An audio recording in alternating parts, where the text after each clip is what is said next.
Asyhadu an la ilaha illallah wa asyhadu anna Muhammadar Rasulullah.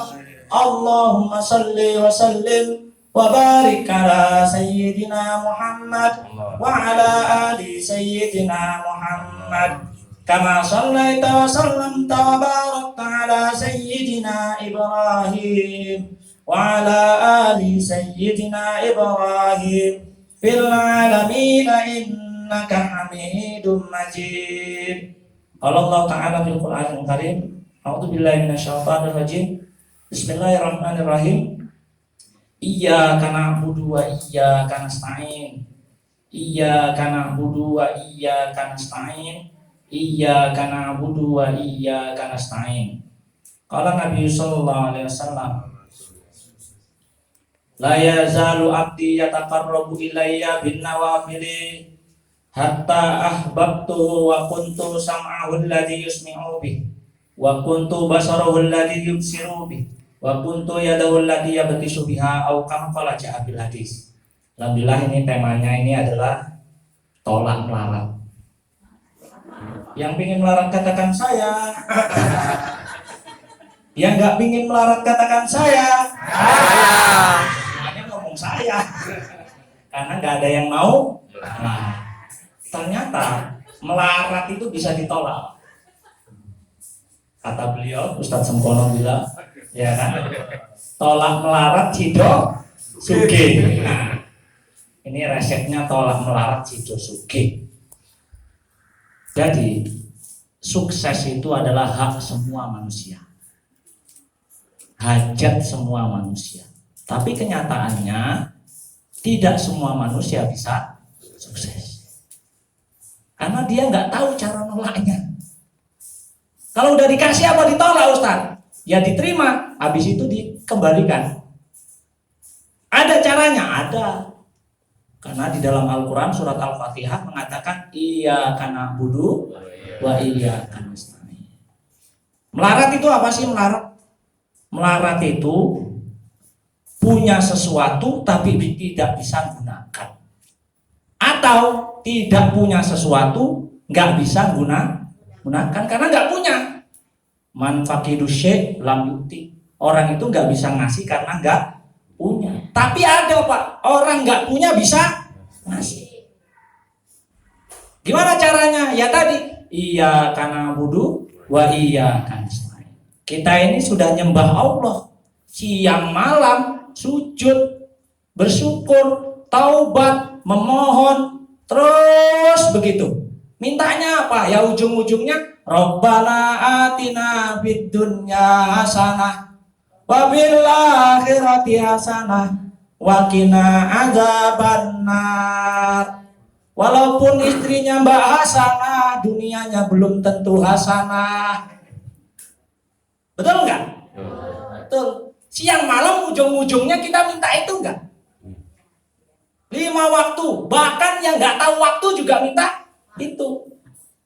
Ada orang itu Pak ngejar dunia itu siang malam, malam jadi siang, siang jadi malam, sampai bingung mana malam mana siang. Ya kan? Tapi ujung-ujungnya nggak dapat. Dia tetap minta sama Allah, ya nggak sholat, ya nggak zakat, ya nggak puasa, tapi dia minta. Bagaimana caranya dia ini dapat kebaikan dunia? Apa itu? Minimal-minimalnya apa yang dia butuhkan ada. Tapi pada kenyataannya selalu kurang daripada kebutuhan. Nggak cukup-cukup. Akhirnya lupa daratan. Di lautan lupa daratan, di daratan lupa lautan. Lupa segalanya. Gitu. Jadi ketika kita punya masalah, ya kan, bukan selesai masalah, tambah masalah. Numpuk masalah. Akhirnya menularkan masalah. Karena kita begini, kita semua itu mintanya sama Allah itu sukses. Gak mau miskin. Kenyataannya gak sukses, tapi jadi miskin. Ada orang sudah kelihatannya sukses, tapi hakikatnya miskin. Ada orang miskin, tapi hakikatnya sukses.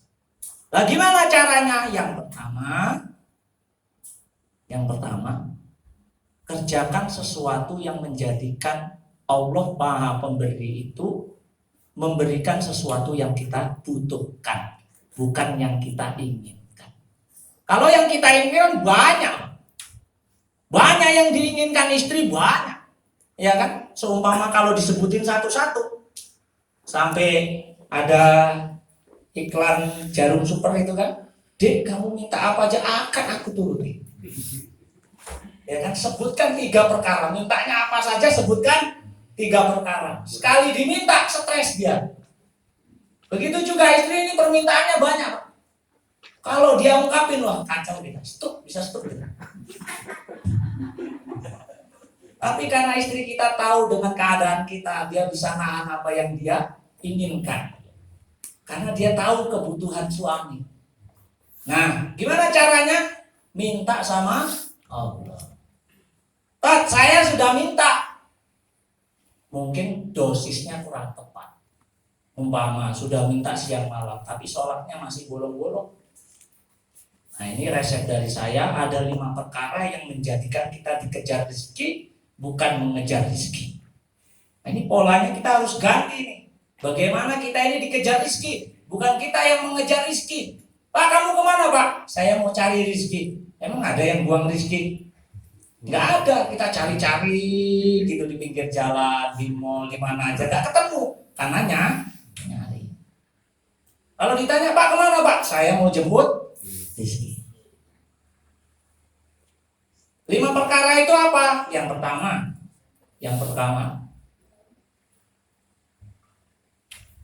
latih diri kita, mintanya hanya sama Allah, ngeluhnya hanya sama Allah. Latih diri kita, nggak siang, nggak malam, nggak sore, nggak lagi mau tidur atau bangun tidur, mintanya sama Allah. Latih. Mulai dari perkara yang sangat kecil sampai perkara yang besar. Mulai dari perkara yang remeh sekali sampai perkara yang penting sekali. Nanti kita akan punya habit, kebiasaan, dan punya keyakinan tidak ada yang bisa memenuhi kebutuhan kita kecuali Allah. Yakin gak ini? Yakin Allah Maha memenuhi kebutuhan manusia? Yakin. Yakin nih yang emak-emaknya. Mas, ini anniversary pernikahan kita loh Mas. Aku nggak minta banyak, cuma minta gelang kaki, gelang tangan.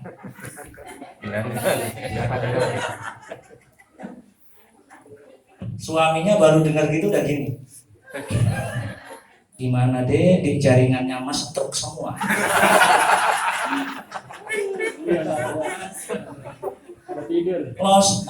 Prospek nggak closing. Follow up dimarah orang. Jadi coba latihan, nggak suami istri, nggak suami, nggak istri, nggak anak, latih. 24 jam minta mulai dari yang remeh sampai yang sangat penting. Latih juga. Kemana aja, keluar rumah, masuk rumah, mau tidur, bangun tidur. Habis sholat, mau sholat, latih. Ya Allah, aku mintain. Gimana cara mintanya? Ya minta aja. Pokoknya minta apa yang kita butuhkan, jangan apa yang kita inginkan. Dirubah konsepnya. Ya Allah, saya butuh ya. Gitu, tingkatannya butuh, bukan ingin. Kalau ingin masih bisa ditunda. Kalau butuh itu sudah nggak bisa ditunda. Ya Allah, istriku minta rantai kapal ya. Rantai kapal, rantai kaki. Makanya susah.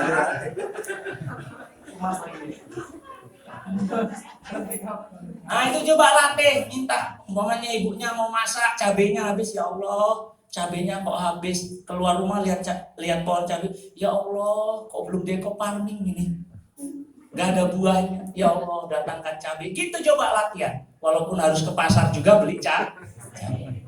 Iya, begitu melatih.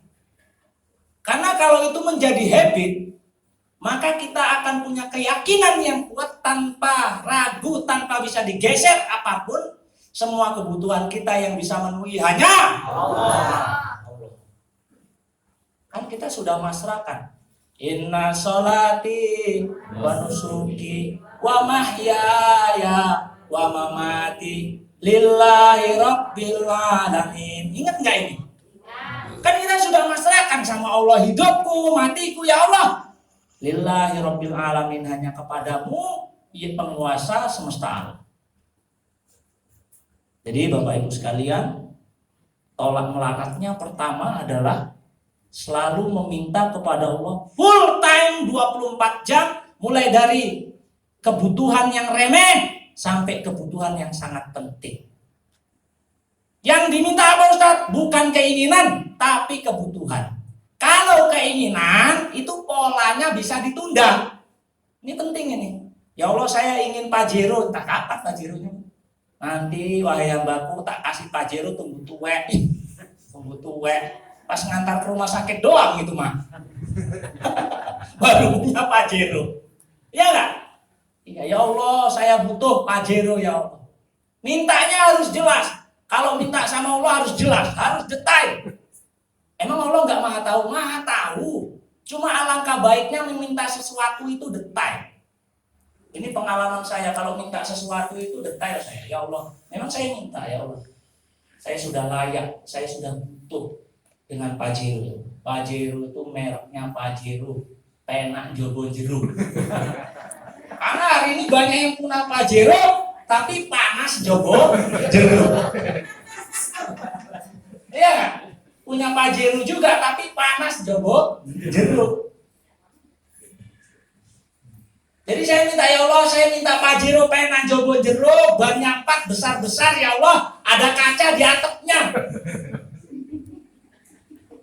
AC-nya dingin, setangnya bulat, mereknya Mitsubishi. Iya, begitu detail saya minta.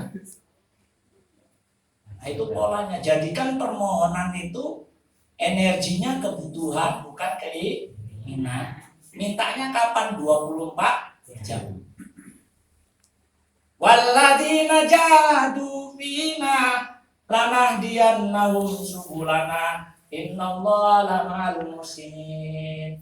Kalau hambaku sudah sungguh-sungguh meminta kepadaku, aku pasti tunjukkan jalannya.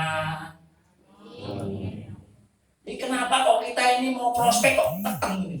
Teteng. Dari wajah mereka ini nolak semua. Di antara yang nolak itu jawab, dari wajah kamu aja nggak meyakinkan.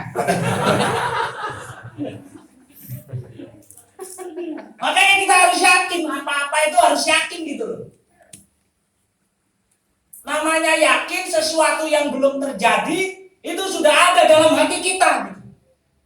Kan belum terjadi itu, tapi kita sudah yakin. Dan Allah tidak akan pernah menyia-nyiakan keyakinan hamba. Jadi sudah minta sungguh-sungguh, waktunya kapan? Setiap saat.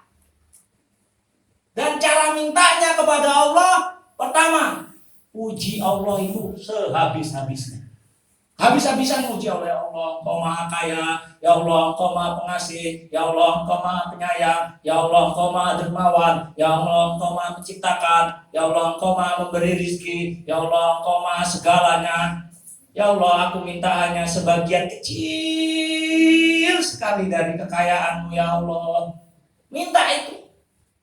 Pajero bagi Allah kecil lah. Ya kan? Rumah 10 miliar, 50 miliar bagi Allah kecil atau besar? Kecil. Kecil banget.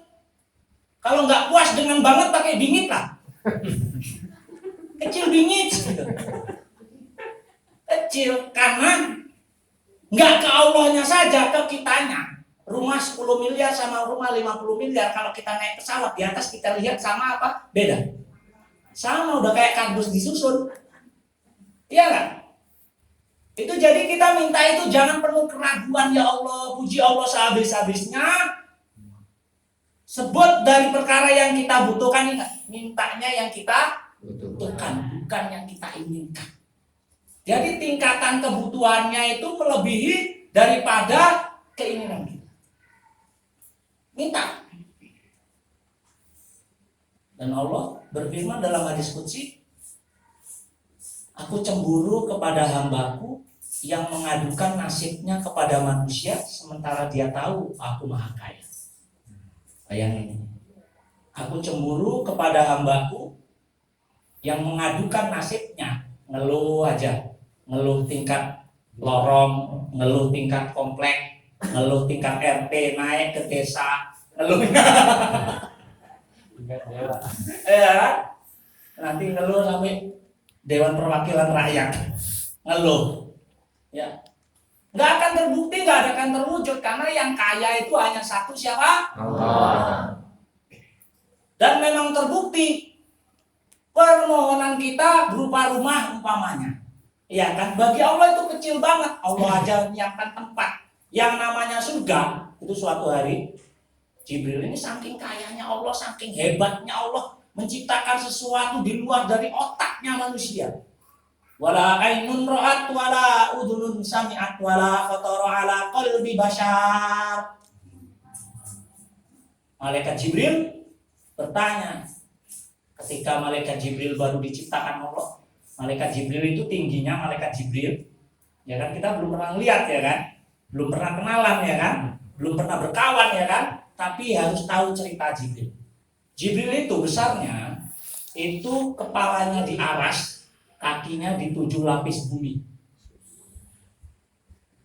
Sayapnya itu dianugerahi Allah 600 sayap. Dia punya sayap.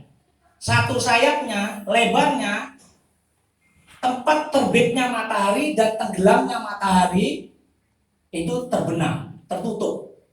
Satu sayap. Setelah diciptakan Allah dengan keagungan Allah, dengan kemuliaan Allah, dengan kesucian Allah, dengan kehebatan Allah, atas kehendak Allah, idza arada syai'an ayyaqula lahu kun fayakun. Langsung refleks jadi Jibril, langsung sujud, berdiri 2 rakaat, dia sholat atas syukurnya. Ya Allah, terima kasih Engkau telah ciptakan aku berdiri di hadapan Allah. Kata Nabi, Jibril berdiri rakaat pertama selama 20.000 tahun. Di rakaat kedua 20.000 tahun. Jadi sholatnya 2 rakaat 40.000 tahun. Wahai Jibril, bangkitlah, aku terima rasa syukurmu. Wahai Allah, apakah ada ibadah terbaik yang melebihi ibadahku ini? Oh, ada. Nanti akan ada Nabi kekasihku yang umatnya juga kekasihku, sholat 2 rakaatnya. Padahal mereka juga berbuat dosa. Di dalam sholatnya berpikir macam-macam. Mereka juga banyak yang ragu, kurang yakin. Tapi ibadah 2 rakaat mereka itu, ibadahmu tidak ada 1/10 daripada ibadah 2 rakaat mereka. Wahai Allah, apa pahala yang Engkau berikan dari 2 rakaat untuk mereka? Aku telah ciptakan satu tempat yang begitu indah, penuh dengan kenikmatan, namanya surga. Di mana itu? Apakah Engkau izinkan aku melihatnya? Boleh Jibril, terbanglah engkau. Maka Jibril mengepakkan 600 sayapnya dan terbang menelusuri surga. Selama 300 tahun dia kelelahan. Berhenti dan dia bertanya, nambah lagi, terbang lagi. Yang pertama 3.000 tahun, berhenti istirahat kecapean. Kemudian terbang lagi 300 tahun. Dia bertanya, wahai Allah, apakah tempat ini sudah aku jelajahi dari setengahnya? Wahai Jibril, seumpama engkau terbang 300.000 tahun lagi, engkau tidak akan sampai 1/10. Jadi jenengan itu cuma minta rumah harga 1 miliar.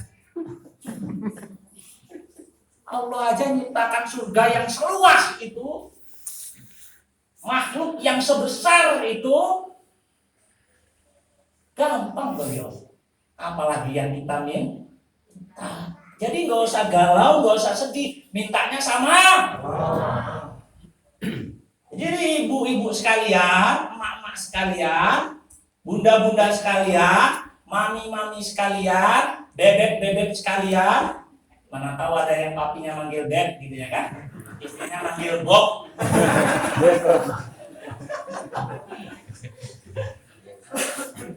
Ya kan? Kalau mau minta sama suami, mintanya sama Allah. Tenang Mbak, kita. Jangan lupa.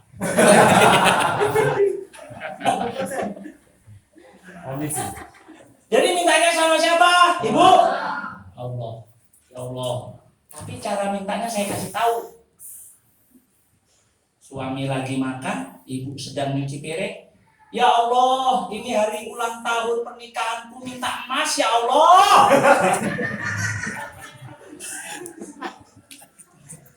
Suaminya dengar, ya Allah, minta emas dia. Suaminya saya ajarin, cara jawabnya gini Pak.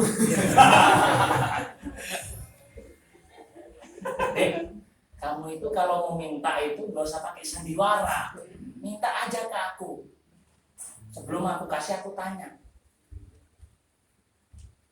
Aku kan namanya Amin, aku kan namanya Amin. Emas yang kamu minta itu emas yang dipakai apa emas yang menemani hidup?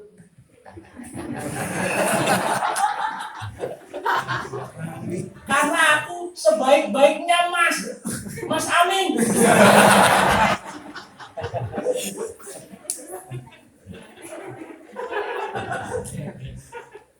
Jadi pokoknya kalau minta bukan standar keinginan, tapi standar kebutuhan.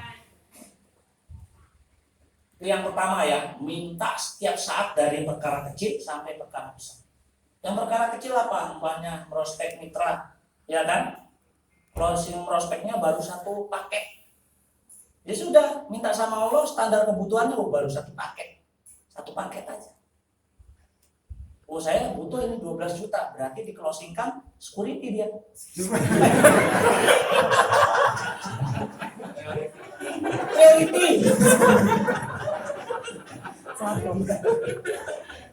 Ibunya udah kaget ya kan, coba lihat licak.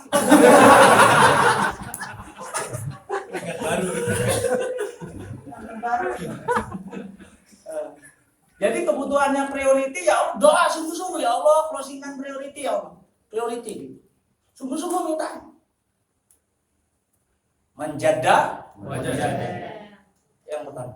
Yang kedua, amalan yang menyebabkan kita dikejar rezeki. Yang pertama tadi doa tidak henti-hentinya dengan standar kebutuhan, penuh keyakinan ya. Doa tidak henti-hentinya dengan standar kebutuhan dengan penuh keyakinan. Itu yang pertama, itu kita bisa dikejar rezeki. Ya kan? Gak pakai emas. Kalau emas rezeki itu bebeknya, boboknya Bu Nopi ya. Nah itu kita bisa dikejar rezeki karena ketika kita doa terus, kita akan mendapatkan yang namanya futuhat, pembukaan pintu. Yang pertama, yang kedua, yang menjadikan kita dikejar rezeki yang kedua adalah dakwah, ngajak kebaikan. Karena dakwah ini asasnya kepedulian. Dan dakwah itu nggak harus pintar, alumni pesantren, pak kiai, ustadz, bukan. Tapi siapa saja yang peduli sama orang lain, maka ajaklah dalam kebaikan. Siap dakwah? Siap. Ayo tinggalkan riba, itu dakwah luar biasa. Kenapa dianggap luar biasa? Karena riba dosanya besar. Di Indonesia ini kalau dilihat negerinya, Masya Allah, tongkat dilempar jadi tanaman. Tanahnya bagaikan surga. Ya kan? Tapi kenyataannya, orang pintar setiap tahunnya yang lulusan sarjana perekonomian, ya kan? Berapa orang setiap tahunnya? Berapa ribu fakultas yang ada di Indonesia ini? Tapi kenyataannya perekonomiannya meningkat apa menurun? Salah Ustaz, meroket. Perekonomiannya apa? Meroket. Nggak bisa bensin, nggak pakai bensin.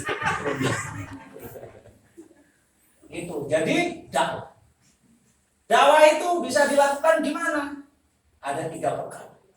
Pertama, menyenangkan. Yang kedua, mudah.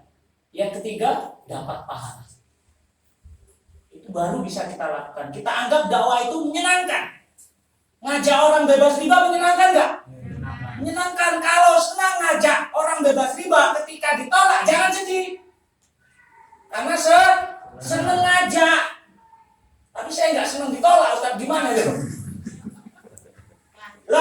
senang ditolak, jangan berhenti, ngajak lagi. Betul nggak? Betul itu, nggak ada cara lain. Ngajak lagi, lu lagi. Kenapa sih? Anti banget sama gua, wajah lu wajah prospek. Ya Pak, saya prospek temen itu sampai 8 kali, sampai dia bilang, Min, kamu itu kok datang lagi.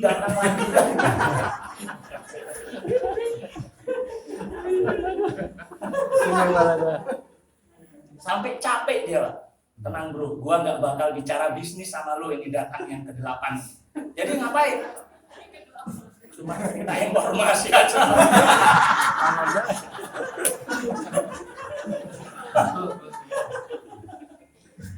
Tapi memang sebelumnya saya yasinin dulu dianya. Jangan sampai yang ke-8 ini dia nolak, saya yasinin dia. Yasinan itu bukan untuk yang mati aja, yang hidup pun butuh. Asli saya yasin, ya alhamdulillah closing, tembus mau cash 40 hari. Ternyata ada satu kalimat prospek saya yang menyentuh hatinya. Bang, gua ini bukan nawarin lo, bukan ngajak-ngajak lo, bukan maksa lo, tapi gua bagi informasi lo dapat solusi bagaimana siapa saja orang terdekat lo lunas hutang. Saya bilang gitu. Ya Allah, lo kok tahu sih nih kalau keluarga gua ada yang punya hutang? Katanya. Enggak, gua bagi informasi aja, bukan gua peramal lihat lu punya utang atau tidak, bukan. Tapi gua bagi informasi. Namanya ngajak, Pak. Kalau ditolak jangan sedih. Gimana caranya? Ngajak lagi. Kalau orang ditolak baperan, sedihan, galauan, ngambekan, mutungan, pokoknya lengkap Pak, kamus kontemporer judulnya.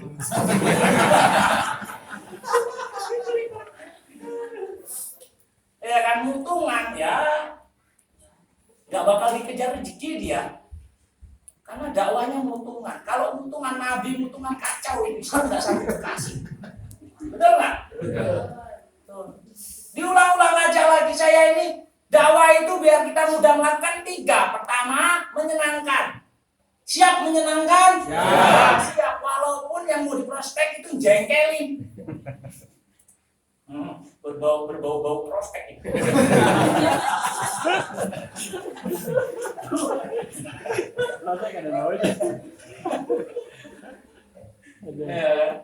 Kamu kok tahu sih ya di jidatmu ada stempel MLM?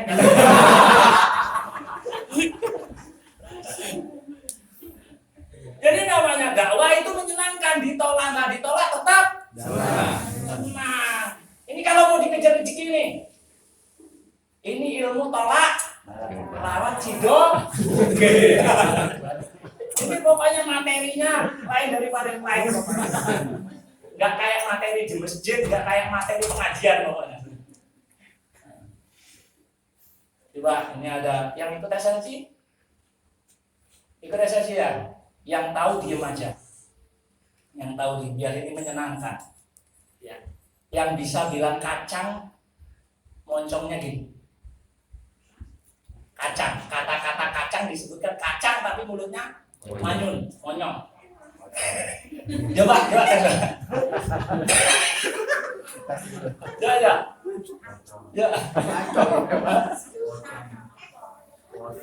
Mami coba. Hah? Yuk. Gak bisa kan? Bisa. Suku.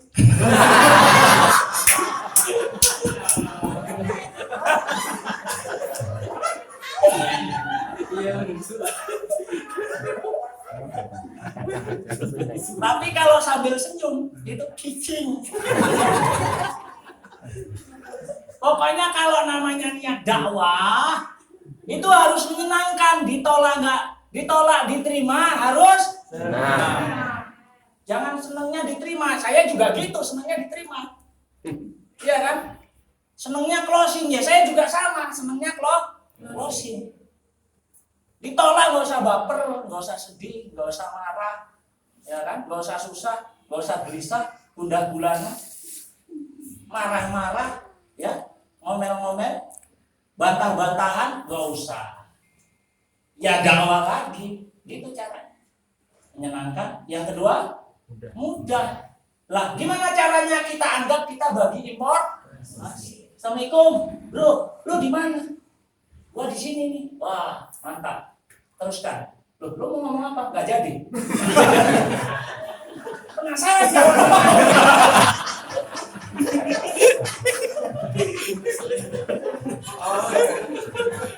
Enggak kali ya kalau dua.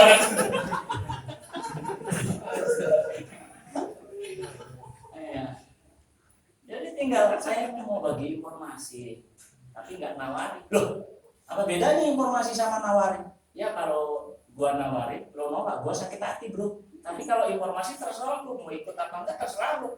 Itu apa bisnisnya? Kayaknya bisanya ketemu dah. Enggak ah, ntar lo presentasi, lo kok tahu?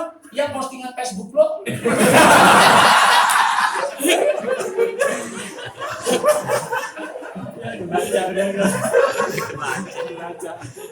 Aduh, memang hidup itu indah. Kalau kesusahan itu kita sudah menganggapnya indah, maka walaupun susah tetap indah. Karena saya udah bilang tadi, ada orang kelihatannya kaya, tapi hakikatnya miskin. Ada nggak? Ada. Ada orang itu miskin, tapi hakikatnya kaya. Kenapa? Di sini tempatnya. Jadi kalau jenengan jalankan bisnis ini atas asas kepedulian, caranya dakwah pertama harus menyenangkan. Ditolak nggak tolak, tetap senang. Gitu loh. Jadi nggak usah galau, nggak usah sedih. Alhamdulillah Ustaz, saya sudah prospek di bulan pertama, nomor telepon habis semua, sudah saya prospek. Terus gimana? Alhamdulillah ditolak. Nggak usah sedih. Gimana caranya ya? Karena hati itu yang megang itu Allah, yang menguasai itu Allah, ya, yang menguasai Allah. Kita mintanya sama Allah. Ikhtiarnya dakwah, gitu caranya. Tadi kan pertama harus doa. Doanya minta setiap saat, mulai dari kecil sampai yang besar. Jangan putus asa sehingga kita menjadi habit, kebiasaan, tumpuan harapan hanya kepada Allah. Yang kedua, dikejar rezeki. Yang kedua apa? Dakwah. Dakwah harus menyenangkan. Saya jalankan bisnis ini atas asas kepedulian. Asasnya dakwah itu peduli sama orang lain. Gitu loh. Nah, kalau namanya dakwah harus menyenangkan. Diterima nggak diterima, ditolak nggak ditolak, kita harus senang. Siap? Siap. Terus yang kedua, anggap mudah. Jangan anggap susah. Mudah ini. Walaupun kenyataannya susah. Mudah ini, gitu. Yang ada di kepalanya mudah.